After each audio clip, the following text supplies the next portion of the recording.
Bharat Nawaz ICC का दोहरा मयार, बांग्लादेश को टी20 वर्ल्ड कप से निकाल दिया। स्कॉटलैंड वर्ल्ड कप में बांग्लादेश की जगह लेगा। इंटरनेशनल क्रिकेट काउंसिल का बाज़ाबिता एलामिया जारी। कहा गया कि बांग्लादेश ने सिक्योरिटी खदशात पर अपनी टीम भारत भेजने से इनकार किया और मैचेस श्रीलंका में रखने की दरखास्त की। मामले पर 3 हफ्तों से ज्यादा बातचीत जारी रही। तहफ़्फ़ुज़ात का मुकम्मल जायजा लिया गया। आईसीसी के प्लेटफॉर्म से बीसीबी को हर तरह की यकीन दहानियां कराई गईं। इनकार पर बांग्लादेश को निकालकर स्कॉटलैंड को शामिल कर लिया गया। स्कॉटलैंड को ग्रुप सी में इटली, नेपाल, वेस्ट इंडीज और इंग्लैंड के साथ रखा गया है। स्कॉटिश टीम की शमूलियत के बाद आईसीसी टी20 वर्ल्ड कप का शेड्यूल जारी।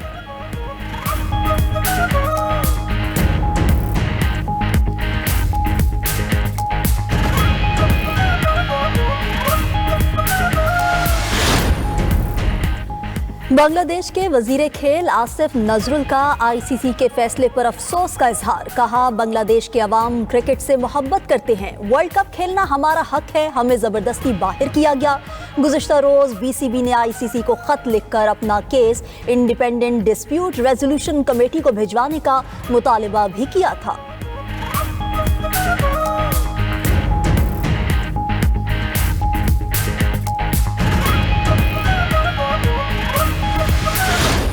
टी20 वर्ल्ड कप खेलेगा या नहीं, फैसला हुकूमत करेगी। वज़ीर आज़म शहबाज शरीफ की वतन वापसी पर फैसला होगा। हम आईसीसी नहीं, हुकूमत के ताबे हैं। हुकूमत अपना फैसला सुना दे, फिर प्लान ए, बी, सी सब तैयार है। चेयरमैन पीसीबी मोहसिन नकवी ने वाजे कर दिया। बोले, बांग्लादेश बड़ा स्टेक होल्डर है, इसके साथ ज्यादती हुई। पाकिस्तान में न खेलने पर भारत को फेवर मिली तो बांग्लादेश को भी मिलनी चाहिए। भारत के लिए हाइब्रिड मॉडल हो सकता है तो बांग्लादेश के लिए क्यों नहीं? आईसीसी मीटिंग में हमारा मौक़िफ़ वाज़े था। एक मुल्क किसी को डिक्टेट नहीं कर सकता। बांग्लादेश को हर सूरत वर्ल्ड कप खिलाना चाहिए।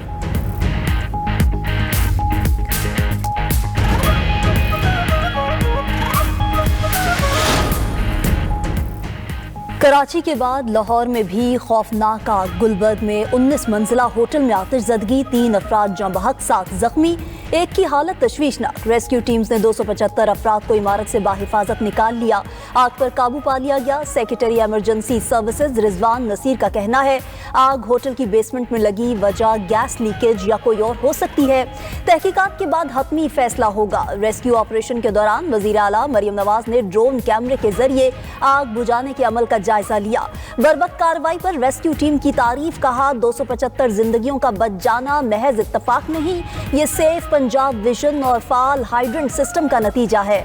उधर सिविल डिफेंस के मुताबिक होटल में मुतादिद नाजायज तामीरात की गईं। आग बुझाने वाले कुछ आलात काम भी नहीं कर रहे थे।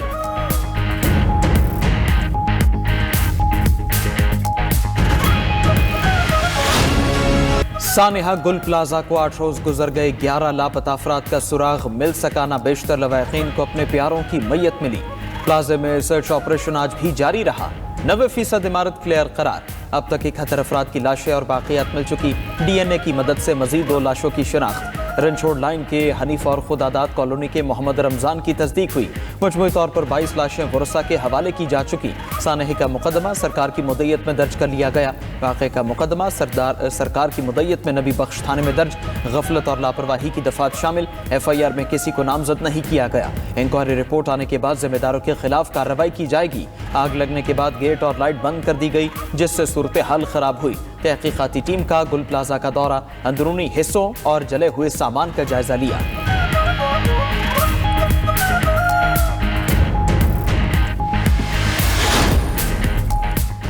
कराची में आतिशज़दगी के 2 और वाक़यात। नाज़माबाद नंबर 4 के करीब फैक्ट्री में आग लगी। 7 फायर टेंडर्स ने आग पर काबू पा लिया। कूलिंग का अमल जारी। आतिशज़दगी में कोई जानी नुकसान नहीं हुआ। उधर धाबेजी में भी ऑयल फैक्ट्री में आतिशज़दगी। फायर ब्रिगेड ने एक बार काबू पाया। चंद घंटे बाद आग दोबारा भड़क उठी। फायर ब्रिगेड की 8 गाड़ियां आग बुझाने में मसरूफ। दोनों वाक़यात में लाखों रुपए मालियत का सामान जलकर खाकस्तर।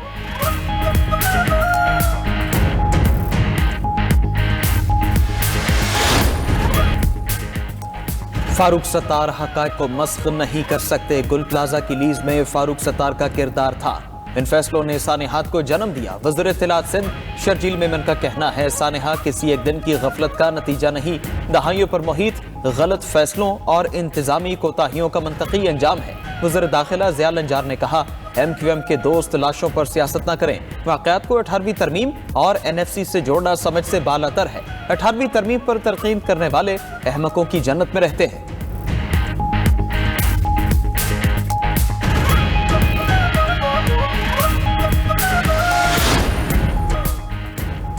बल्दियाती निज़ाम 18वीं तरमीम का अहम जुज़ था जो मौसर तरीके से नाफिज नहीं हुआ।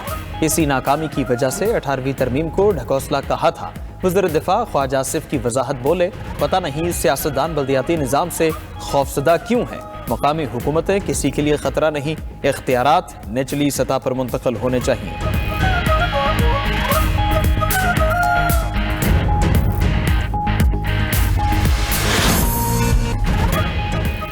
पाकिस्तान और सोमालिया के दरमियान सिफारती पासपोर्ट होल्डर्स के लिए वीज़ा फ्री मुआहदा सदर आसिफ जरदारी से सोमालिया के वज़ीर दाखिला अली यूसुफ की मुलाकात। दोनों ममालिक के दरमियान दो तरफा ताल्लुकात को मजीद मजबूत बनाने के आज़म का यादा। इंसदाद मुनशियात, मुनज़्ज़म जराइम, मुनशियात की स्मगलिंग के खिलाफ ताउन, मालूमात व इंटेलिजेंस के तबादले और अमले की तरबियत व इस्तिदाद कार में इजाफे पर भी बातचीत हुई।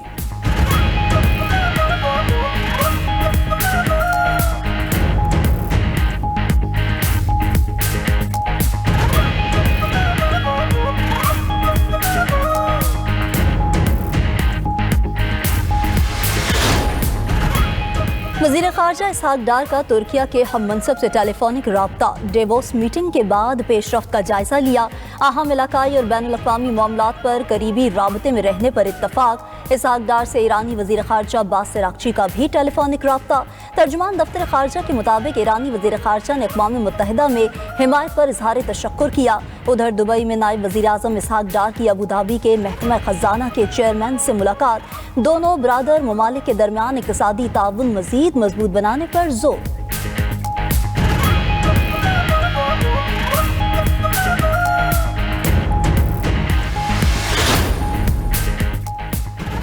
पाकिस्तान और अमेरिका का जाली और फ्रॉड वीज़ा नेटवर्क्स के खिलाफ मुश्तरका इक़दामात पर इत्तिफाक। वज़ीर दाखिला मोहसिन नकवी से अमरीकी सफ़ीर नेटली बेकर की मुलाकात। पाक अमरीका ताल्लुकात और बाहमी मफादात के शोबों में ताउन बढ़ाने पर तबादला ख्याल। गैर कानूनी इमिग्रेशन की रोकथाम और प्री इमिग्रेशन क्लियरेंस निज़ाम की अफादियत पर बातचीत। पुलिस ट्रेनिंग के लिए भी हर सतह पर इश्तिराक बढ़ाने पर इत्तिफाक। मोहसिन नकवी ने कहा, हुकूमत के मौसर इक़दामात से गैर कानूनी इमिग्रेशन में 47% कमी आ चुकी।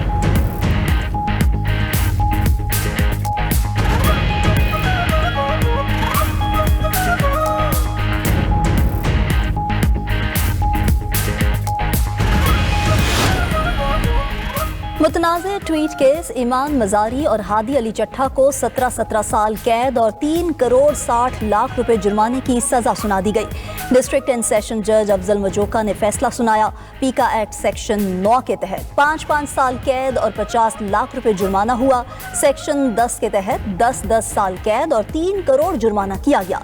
सेक्शन 26A के तहत 2 साल कैद और 10 लाख रुपए जुर्माने की सजा सुनाई गई।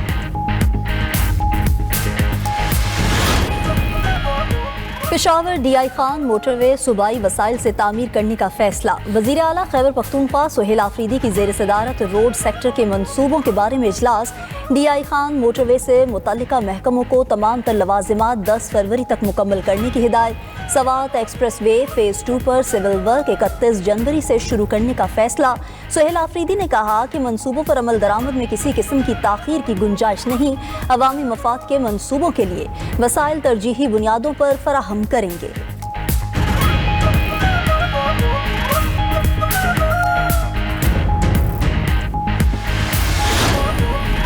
अफवाज पाकिस्तान का गवादर से 1500 किलोमीटर दूर खुले समुंदर में कामयाब रेस्क्यू ऑपरेशन। इंडोनेशिया के परचम बरदार जहाज से बीमार श्रीलंकन अमले को रेस्क्यू किया। बीमार एहलकार को PNS तबुक पर मुंतकिल करके फौरी तिब्बी इमदाद फराहम की गई।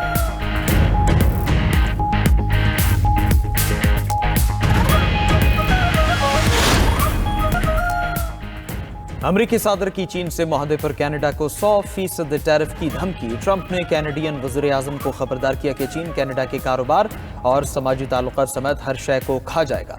अगर चीनी अशिया कनाडा के जरिए अमरीका आई तो वो बहुत बुरा है। उधर ट्रंप के मुताबिक वेनेजुएला के पकड़े गए टैंकर से तेल निकाल लिया गया। ऑयल अमरीकी रिफाइनरीज में प्रोसेस किया जाएगा।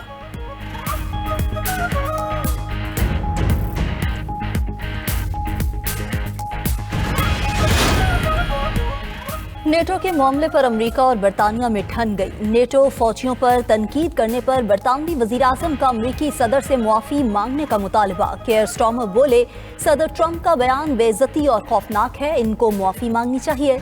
अमेरिका ने बरतानवी वजीर-आज़म का मुआफ़ी का मुतालबा मुस्तरद कर दिया। व्हाइट हाउस ने कहा कि अफगानिस्तान में सबसे ज्यादा खिदमात अमेरिका ने सरअंजाम दी। ट्रंप ने अफगानिस्तान से मुतालिक नेटो के किरदार पर कहा था कि नेटो फौजी फ्रंट लाइन पर नहीं थे। उधर अमेरिका में मुकीम बरतानवी शहजादा हैरी भी बोल पड़े। कहा, अफगानिस्तान में नेटो फौजियों की कुर्बानियों का एहतराम किया जाना चाहिए। इस दौरान हमने अपने कई साथी खो दिए।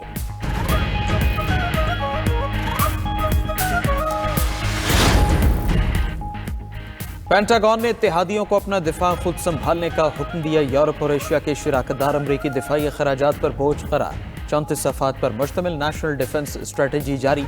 अमरीका की नई दिफाई हिकमत अमली में चीन को तरजीह नहीं दी गई।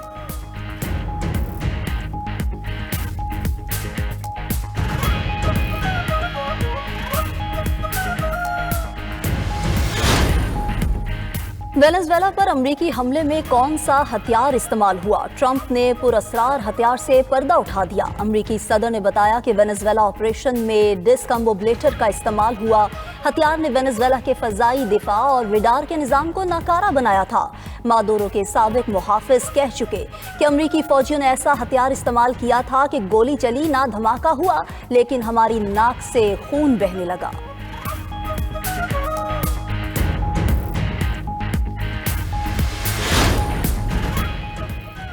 अमरीकी फौज का मशरक़ी बहरुल काहिल में बहरी जहाज पर हमला। 2 अफराद हलाक। अमरीकी जनूबी कमांड ने एक्स पर जारी बयान में कहा, जहाज पर हमला फौजी कार्रवाई के तहत किया गया। ये मशरक़ी बहरुल काहिल में ताज़ा तरीन फौजी कार्रवाई है। उधर कोलंबिया के सदर गुस्तावो पेट्रो 3 फरवरी को वाशिंगटन में सदर ट्रंप से मुलाकात करेंगे।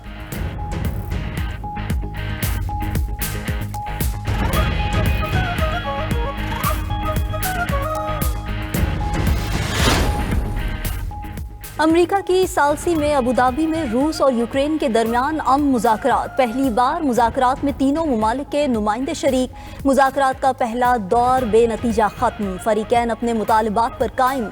अमाराती सदर शेख मोहम्मद ने बहरान के हल और आलमी तनाज़ात की रवादारी पर जोर दिया।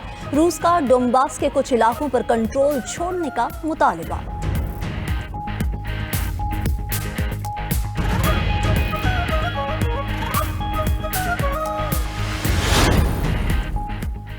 अमरीकी रियासत मिनेसोटा के शहर मिनेपोलिस में हजारों अफराद का एहतजाज। मुजाहिरीन शदीद सर्दी के बावजूद अमरीकी immigration and customs enforcement agents के खिलाफ नारेबाजी करते रहे। एहतजाज के बावजूद इमिग्रेशन एजेंट्स की कार्रवाइयां जारी। 2 साल बच्चे और उसके वालिद को हिरासत में लेकर टेक्सास मुंतकिल कर दिया। अदालती हुक्म और अवामी दबाव के बाद बच्ची को मां के सुपुर्द कर दिया गया।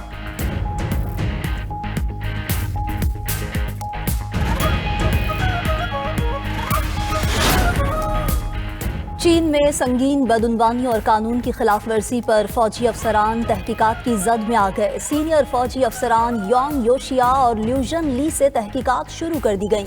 सदर शी जिनपिंग के करीबी इत्तेहादी योंग योशिया मरकजी फौजी कमीशन के नायब चेयरमैन समझे जाते हैं।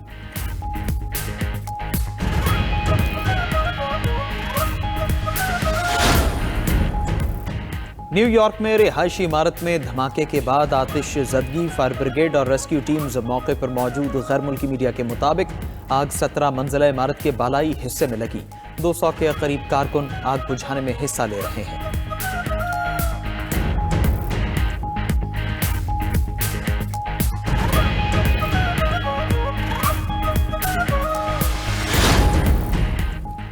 पीसीबी ने शायकीन क्रिकेट के लिए दुकान खोल ली। लाहौर में चेयरमैन पीसीबी मौसिम नकवी ने दी पीसीबी शॉप का बाकायदा इफ्तिताह किया।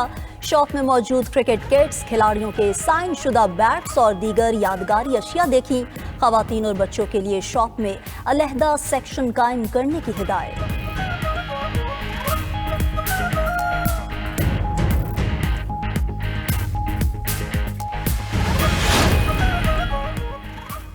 आईसीसी अंडर 19 वर्ल्ड कप में भारत ने न्यूजीलैंड को 7 विकेटों से शिकस्त दी। भारतीय टीम ने 136 रन का हदफ 3 विकेटों पर हासिल किया। एक और मैच में जापान ने तंजानिया को 9 विकेटों से हराया।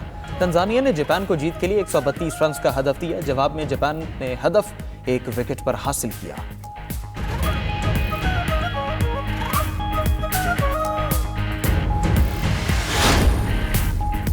फीफा के chief of global development Arsene Wenger की पाकिस्तान में फुटबॉल के टैलेंट की तारीफ। कहा 25 करोड़ आबादी वाला पाकिस्तान टैलेंट के एतबार से बड़ा मुल्क है, जहां फुटबॉल को मुनज़्ज़म अंदाज में फरोग दिया जा सकता है। वक्त के कमी के बावजूद पाकिस्तान आएंगे।